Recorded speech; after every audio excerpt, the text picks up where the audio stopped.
Bonjour à tous, voici la Minute du Bonheur. Et aujourd'hui, on ne prête qu'aux riches. C'est un proverbe.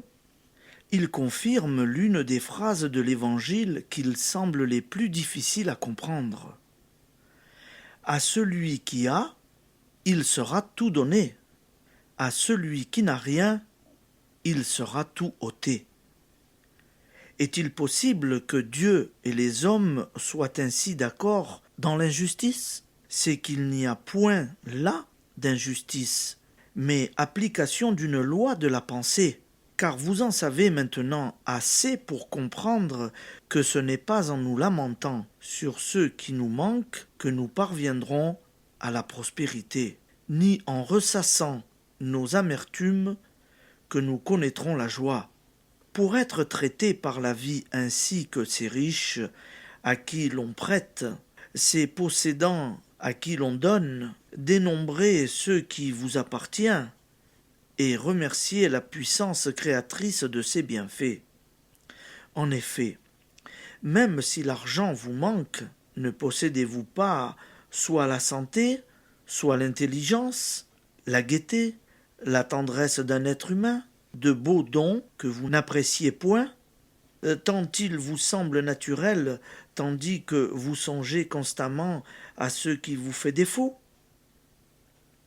Et puis, quelle mémoire tenace nous avons des injures, quelle faculté d'oubli lorsqu'il s'agit des bienfaits.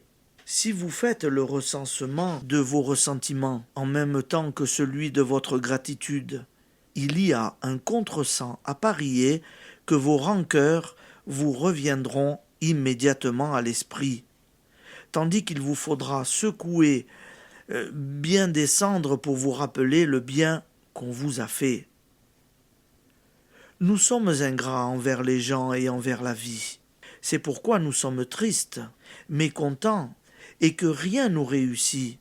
Nous proclamons notre pauvreté, et notre parole s'accomplit.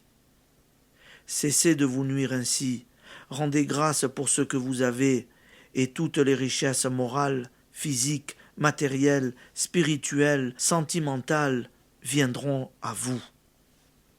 Application. Chaque soir, faites le point de la journée. Recherchez les faits dont vous pouvez bénir le sort. Que de surprises cet examen vous réserve. Un exemple. Une dame qui habite la banlieue vient passer la journée à Paris. Elle a oublié son parapluie et il pleut. Elle rate un rendez-vous. Elle passe 1 heure avec des petits-enfants qui sont magnifiques. L'affaire qu'elle espérait conclure est reportée. 1000 petites contrariétés l'exaspèrent. Journée ratée. Songe-t-elle en rentrant fatiguée et de mauvaise humeur? Mais elle a l'habitude de faire l'inventaire quotidien des joies et peines. Une vérité l'illumine. Ces petits-enfants ne sont-ils pas un élan de joie? Pourquoi l'affaire retardée serait-elle une affaire perdue? Elle constate ainsi qu'elle s'est laissée aller à nier son bonheur pour des raisons futiles, négligeant de belles raisons d'être contente. Elle avait été ce jour-là riche sans le savoir. Bonne journée et à demain, amis auditeurs.